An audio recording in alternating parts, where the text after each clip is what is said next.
Hey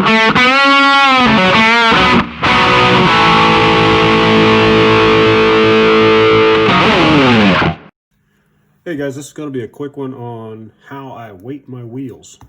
These are the front wheels off the UMG 6x6. We're going to be putting a full strip of these wheel weights inside of each one of these wheels. I'll get one pulled apart and I'll show you what we do.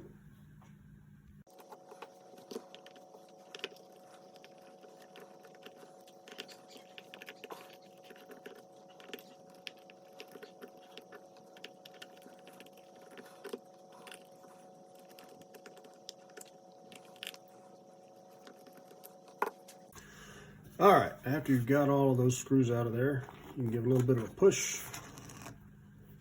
And another bit of a push, there we go. These things are actually stuck in there pretty good. Now the foam is of course wrapped around because I'm guessing they built these things in a hurry. But take the center ring out. That's actually the exact same color as the ones on the kit version. Now for this one, since I'm going to have a lot more weight in the front than I am in the rear, I did mark the inside of the wheel as far as which one it's going to be. This one's marked LF for the left front. Now normally I cut these up because I don't usually use this much weight. So I usually only use about 6. But with this one, I'm going to use a full stretcher for the front because there needs to be more weight in the front on these trucks.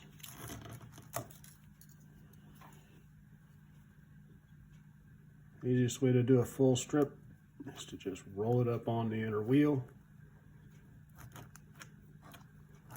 Just kind of keep that thing straight. This should actually wind up just about perfect all the way around. Now if you're doing it in, if you're doing the shorter ones, if you're doing like half as much, if you're doing 6 and 6, then of course you'd want to space it out all the way around so that it's even all the way around. All right. Oof. Those foams are something else. Anyway, let's get it put back together.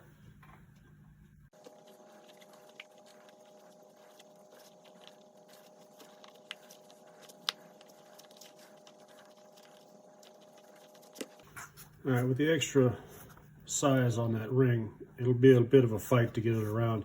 Put it in diagonally, then try to work that lip around to where you get it all the way in there. Then you can kind of squeeze and push and poke it in there to where you want it.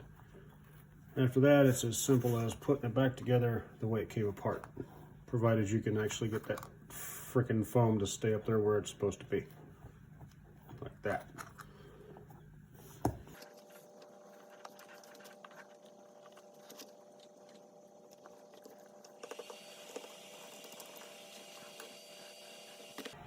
Of course, doing this like you put the wheels and tires on your car, you want to go across each time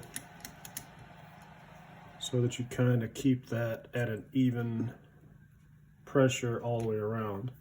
Once you've got them all in there, then you can tighten them up as long as you've got them sort of in there to where they'll hold the wheel in place. Then everything should square up once you get the last couple of screws in. You can go around after that and tighten everything down, make sure everything is evenly tightened. Now there are holes inside the ring that are venting for the wheel.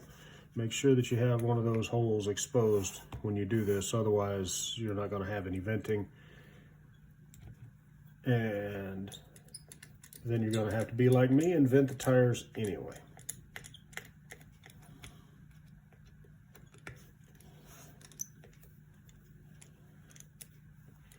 A couple of things I noticed about these wheels is that they are not as heavy as the kit wheels. The kit wheels started out at 5.5 ounces, wheel and tire all together. These started out at 4.5 ounces. I don't know where they lost an ounce, but I guarantee you that monkey is heavier now. I just added 3 ounces of weight to that wheel, and that's going to keep that weight down at the bottom where you need it. And I want to do the other one, then we'll start on the rear wheels. All right, these are my left rear wheels. This is my mid and this is my rear. I'm gonna get these pulled apart real quick and not make you sit through another fast forwarding of me taking the wheels apart. All right, the best way to do this is basically I'm going to use the same amount that I would normally use on a regular truck on these rears. So I'm going to use 6 on this side, 6 on that side. The best way to do it is to cut them into individuals. Like this.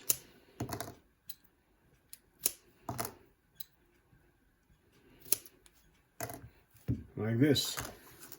So you got your 6 weights. You peel the little blue sticky stuff off the back of this one.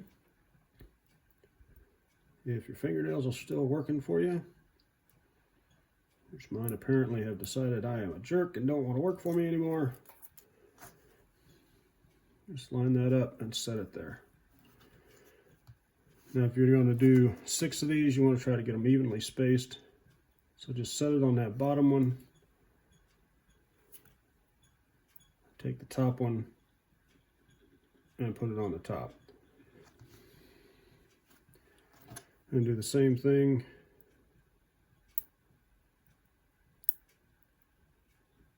with the next one. Probably should have prepped this before I started filming, but put it on there about like that. Put that one on the bottom.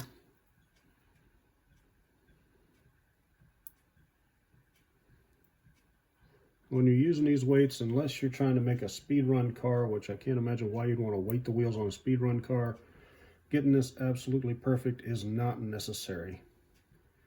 You just want to kind of keep them evened out.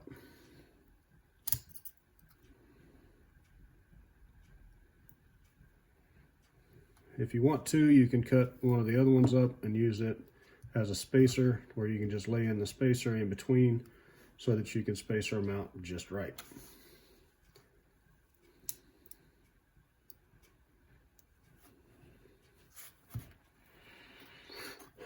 Let's see.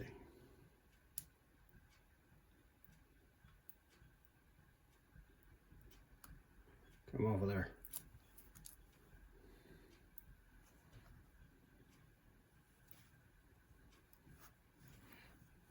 This is only going to add 1.5 ounces of weight to this wheel, which should make it more than enough to keep that wheel planted and help offset the semi-overly heavy body and everything that's up top on the UMG. There you go. You just have to do that 3 more times and we'll have all of the wheels done. Anyway, I think that's about all of the abuse I can do to you guys on this one today. If you got any questions about this, let me know. These weights come 4 strips for, I think it's $7 on Amazon. And they're coated and they already have the blue tape on the back. So all you have to do really is just apply them to the wheels. These are just regular wheel weights for automotive use. So I'm guessing that the adhesive will work just fine for staying inside a little plastic wheel on a little rubber tire. Thanks for watching, guys. I hope you got something out of it. Have a good day.